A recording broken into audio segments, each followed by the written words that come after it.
State didn't want this out. Fraud inside Kentucky's transportation cabinet. Licenses issued without a driver's test. It is an ongoing WDRB investigation, and tonight we hear from a whistleblower who says coworkers used her login to pull off this scheme. So if you've been paying attention to right-wing media as of late, you've very likely heard the story of the illegal alien truck driver who made a ridiculous and absurd and illegal U-turn on a Florida thoroughfare that ultimately ended up leading to an accident that cost 3 people their lives in the state of Florida. And likely, if you've heard that portion of the story, you have also heard that this guy got his driver's license in the state of California due to the fact that they are a sanctuary state and they grant driver's licenses to these illegal immigrants. And obviously this has caused outrage because California's liberal policies ended up killing 3 individuals in the state of Florida that have no such policies. And while it is important to remark on those particular policies that enable illegal immigrants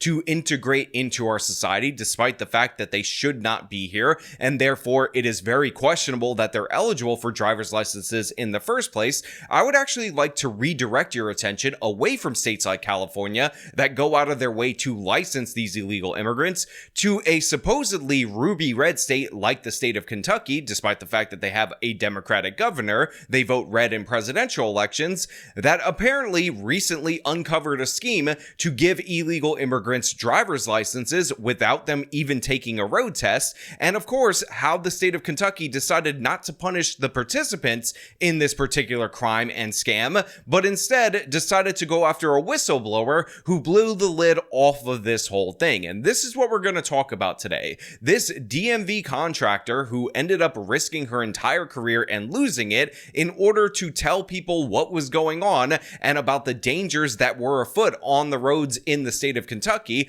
only to be punished for it. But before we get into that, I want to thank everybody who supports this channel via actualjusticewarrior.com/join. The employees were being paid underneath the table. They say sometimes I immediately let my supervisor know about it. truth hurts. Did you ever think that this would cost you your job? No, And for Melissa Mormon, I was angry for a long time. this is one of those. It hurts me that I'm talking about this and I actually like where I was working at. Times. I came into the office that day, my computer was shut down. I was told to go to the front door. Detectives came in, they interviewed me. That was it. So I want to make a couple of comments about Melissa Mormon, who obviously is the hero of our story today because she is the one who uncovered what was going on in the state of Kentucky. And because of her discovery, we ended up in a situation where the Democratic governor had to issue an order to revoke the driver's licenses of nearly 2,000 drivers and counting due to the fact that they were illegal immigrants who didn't even take their road tests. And I also want to remark on the fact that Democrats allegedly want to defend black women. Strong black women, gotta put them first, gotta preserve their jobs. However, in an opportunity where a black woman who did the right thing, became a whistleblower, is put up against illegal immigrants, they obviously chose to side with the illegal immigrants. And that's absolutely shameful. It's disgusting. This woman should get a commendation if her story is true. And considering they revoked the licenses that were issued from this office in particular from nearly 2,000 illegal immigrants and still counting, I think she has been proven to be true based on what we know right now.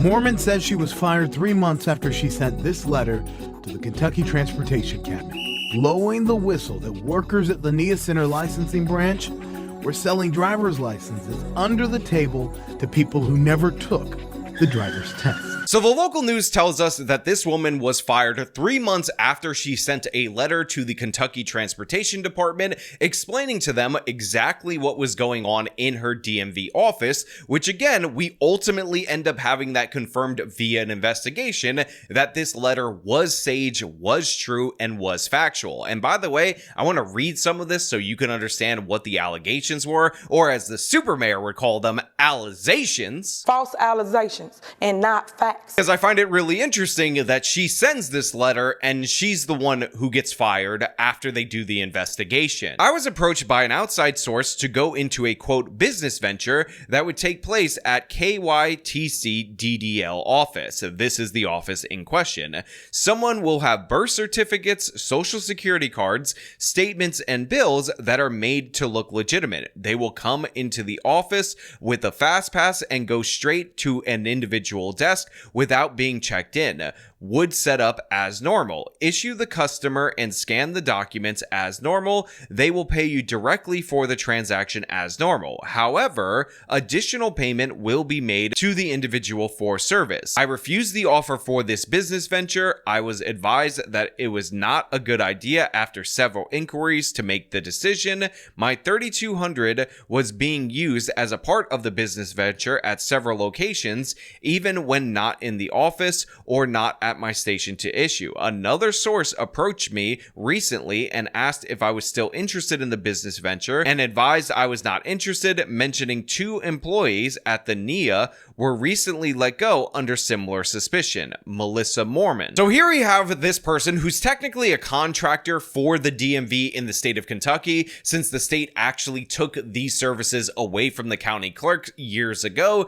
and she's laying out what this scheme actually is, which is they're going to come in with all these fraudulent documents that are not legitimate, but they're going to look legitimate. You need to approve them and then issue them their licenses or their permits, whatever they're coming in for, and then you will be paid an extra amount by each of these customers in order to get this done for her. Now, I also find it funny that she had to do inquiries with people to figure out whether or not this was a good idea. Let me just tell you, no inquiry required to know that it's not a good idea, and ultimately she ended up deciding that she was not going to participate. However, she took the step further when she realized that they were actually using her admin login in order to run this scam without her knowledge. And by the way, that might sound ridiculous to many of you out there in the audience, but it turns out that the company actually sets the passwords, and they're required for convenience for people to share the passwords with multiple staffers, so people logging in under other people's usernames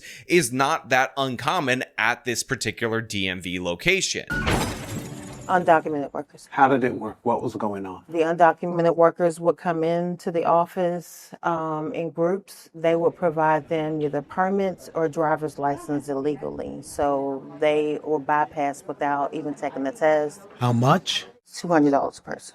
Up to 5 times a day, she says. Was this an everyday thing? Almost, yes. So she ends up laying out the scam and adds the key component that each and every person that would come in was a so-called undocumented immigrant, when in reality what she meant to say was illegal alien. That is what they are defined as in terms of the law, and that's the terminology that we should be using when discussing this particular topic. And these people would come in, get a legitimate driver's license for the low cost of $200 as a part of this scheme, and again, this woman blew the whistle on it. She revealed this, and by the way, this actually ran somewhat parallel to the reporting from this local news agency. I first reported on the driver's license fraud investigation in April after getting my hands on one of the state's revocation letters.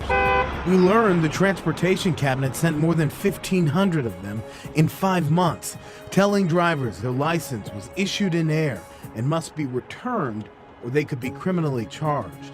At the time, state officials confirmed at least 2 terminations, and ongoing state and federal investigations focused on the NIA Center in West Louisville and the E-Town license branch. But they denied all of our records requests, withholding 2,300 documents on the fraud. So this is very interesting, because what ultimately ended up happening when the state of Kentucky ended up figuring out what was going down was that they didn't actually come forward to the public and tell them everything that they knew at that time.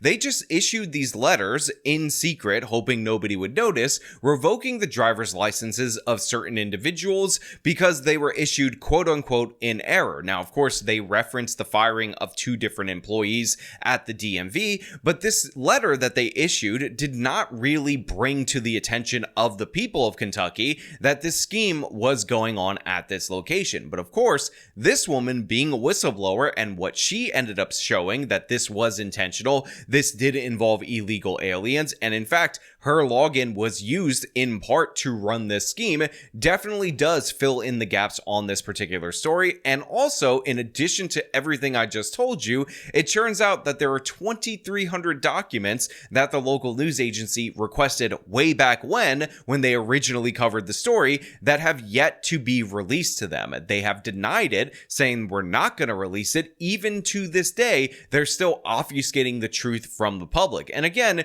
these are DMV records related to an investigation. They're not meant to be identifying or anything you should be able to shield. And yet the state of Kentucky seems dead set against releasing absolutely anything. It's not like they got something redacted or partial documents or anything of the sort. They got nothing. Zero. Zilch. But a key to pulling off this scheme was making sure the required Homeland Security screening was never run. I start getting these emails saying, are you doing this?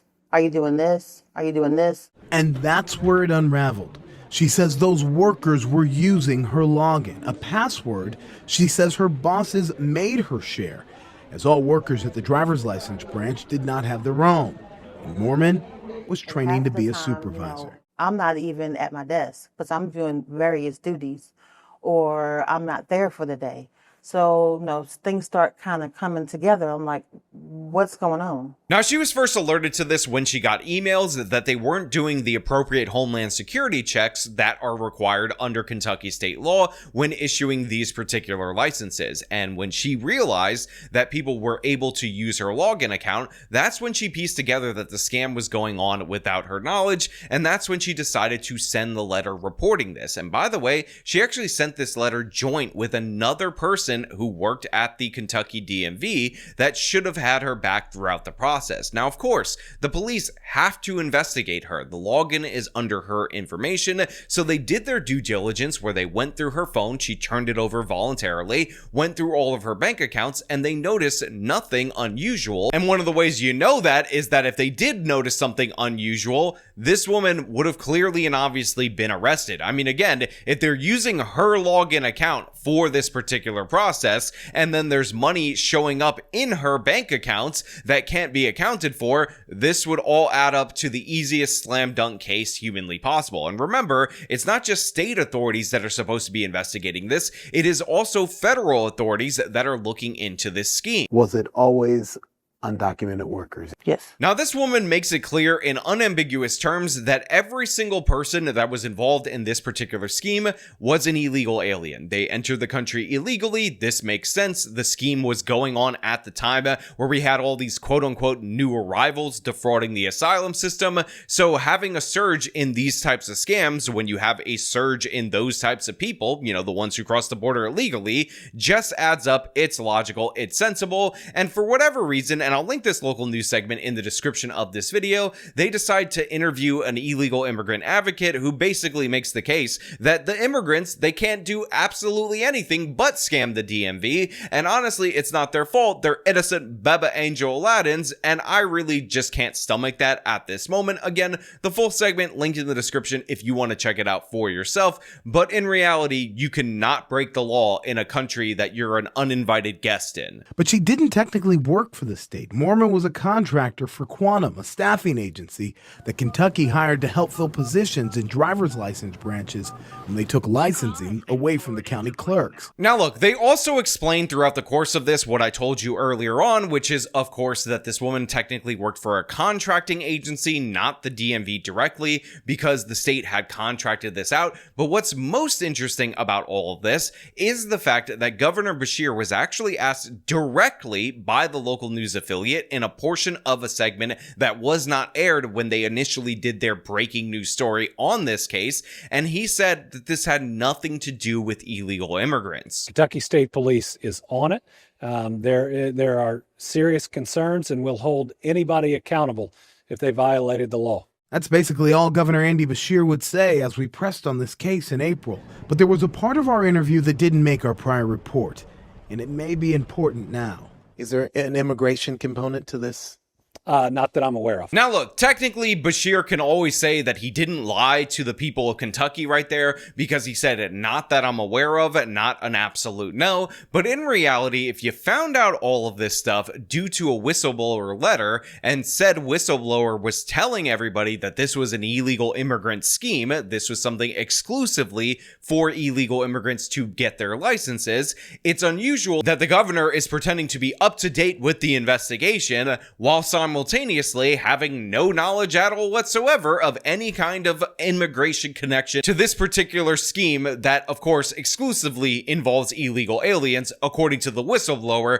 who tipped you guys off that started the investigation that, again, the governor is very knowledgeable about. Now, of course, I will leave this up to you guys out there in the audience. You could make your own decisions, but what do you think about the illegal immigrants getting their licenses in this way? And also, I want you to think about this question. Is the system better in the state of California, where at least presumably they would have to take the road test so you know that they could drive? Or do you worry that if you criminalize that, you'll end up in the Kentucky situation where all of this is done under the table? It should be pretty obvious where I stand on this particular issue, but you know what? They brought in an immigration advocate in this particular segment to make the case that the illegals have no other choice but to defraud the system in order to get licenses. So I pose the question to you guys out there in the audience. You can make your own decisions and let me know all your thoughts down in the comments below. As per usual, if you like this video, show them by leaving a like, subscribe for more content, follow me on the social medias, support me via the support links in the description of this video. This has been me talking about the madness in the state of Kentucky. Till next time.